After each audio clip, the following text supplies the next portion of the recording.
So hello everyone. I'm in conversation this time with Fabian Krengel, and he's going to talk about his virtual exchange research. But before we get stuck in, Fabian, please introduce yourself. Tell us who you are, what you're studying and where you're based, and we'll take it from there. Gladly. So currently I'm zooming in from Regensburg, Germany at the University of Regensburg in Bavaria. Before that, I was at the University of Göttingen in the center of Germany, pretty much. That's where my virtual exchange journey started. And I've been engaged in a design-based research study for using virtual exchange to teach English language teachers to be, so pre-service teachers, on exploring how we can see English as a global language and be teaching in a mindful way that basically accounts for the global role that English plays as a power language, basically. And Okay. so, how to have discourses and participate in global discourses. Okay, Fabian, I understand you're undertaking a PhD at the moment. Can you tell us a bit about what that is, what that's about? Yeah, so like I said, it's a design-based research study. So by now I have actually completed 7 months-long virtual exchanges, but they're not all part of the study. It's 4 separate research cycles where before I started, I developed this idea of basically comparable to critical virtual exchange, looking at Robert O'Dowd's transnational model for virtual exchange, the idea of global education, and task-based language teaching. And based on all of these things and existing models of virtual exchange, I developed an intervention, basically, which we could use to train future English teachers. And then I implemented that. And across multiple cycles, we gathered data, we interviewed students, we interviewed the other teachers at the other institutions. And I want to stress what was important for us was not to work with native speakers. We only worked with people in countries where the mother tongue, the first language was not English. Mm-hmm. We worked with people in Brazil and Chile and Israel and Sweden and Turkey. Right. Yeah. And why did you go with, because you mentioned before when we were talking about Dr. Miriam Hauk's research and critical virtual exchange, what made you pick that path as opposed to virtual exchange? Why critical virtual exchange, and how do you define that, really? Yeah. It's a great point. So actually my background, I studied to become a teacher of English and geography, and I wrote my master's thesis on transboundary water management in Eastern Europe. So at that time, I already worked with researchers in Russia, Ukraine, Poland, Belarus, Germany, and we realized to basically discuss and solve problems that cross borders and languages, we have to find common grounds and define common goals despite political tensions and differences of opinion.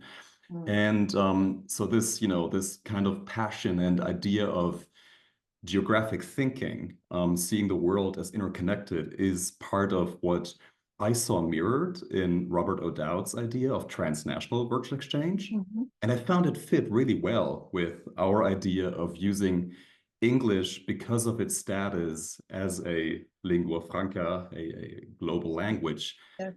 to facilitate that, basically. And so using that as a language to empower teachers and students to find ways to talk about differences.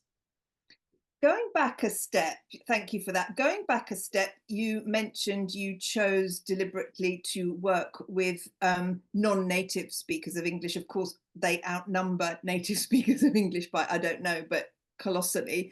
Is that anything to do with coloniality? Does that enter into your, because that's another aspect of virtual exchange that seems quite topical at the moment. So I'm wondering what role that plays in your work and Yeah, research.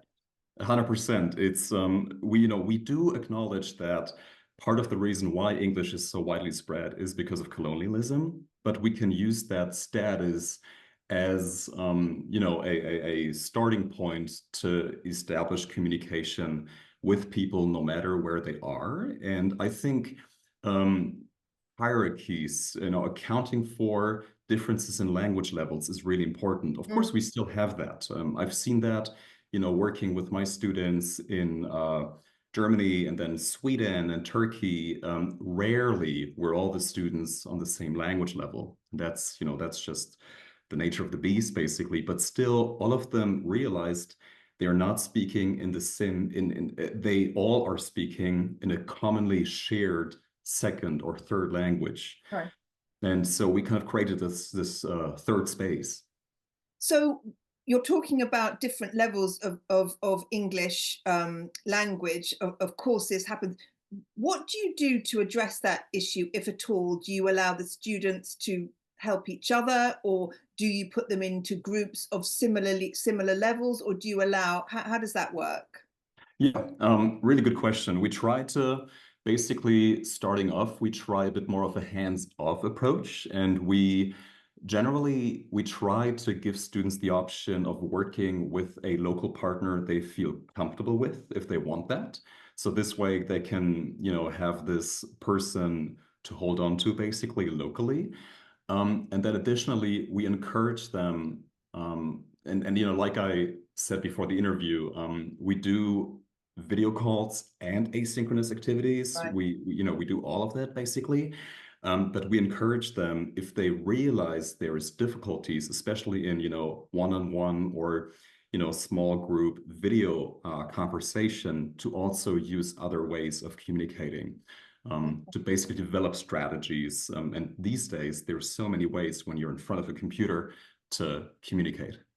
Yes, now that you mention it, when I've been interviewing students on their experience of virtual exchange, and invariably they've all felt nervous about this uneven levels of language, but they all say everyone's so nice and so kind and so supportive. So they all come back with a very positive view of this.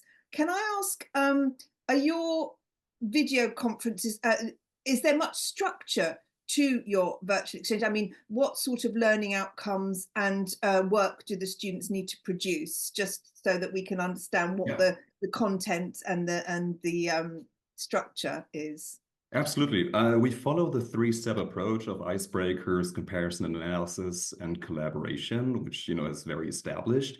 And we do that through a combination of local classrooms, usually actually in physical classrooms, then team exchanges between the students, which are the heart of the exchange, and a small number of joint sessions where everyone is present. And these are, more the introductory and the conclusion sessions. And what the students do is we provide tasks that structure that. We basically follow this backwards planning approach that we said, you all are going to be English teachers, and we want you all to design English language teaching materials and learning tasks that deal with global issues and, gladly controversial issues based on the United Nations Sustainable Development Goals. And so they, go back and they think about, what do I care about? What's relevant to me locally? What's the situation like at my partner's place in the region, in that country? But before we do all of that, before they dive into the, I want to say, nitty-gritty details of that, we do icebreaker activities, of course, where it's really just building trust and Absolutely. stereotypes. Because you mentioned controversiality, and unless there's trust and relationship building, that's never going to be possible to discuss these controversial topics. So I wondered, in terms of controversiality, what topics are coming out and what's proving to be particularly controversial, and how's that being dealt with? Yeah, that's definitely a huge question, and something that I dive into more in the things that I'm publishing and things that are in my pipeline. But just naming some examples, in the past, when working with students in Turkey and Sweden, we talked about the idea of journalism and free press and investigative journalism. And we had some students located in Turkey saying, well, for them, it's actually quite difficult to make that be a topic in class, even though it can be a good starting point to do essay writing, for example, as a product of English language learning. And of course, given But why, may I ask, just clarify why they said that?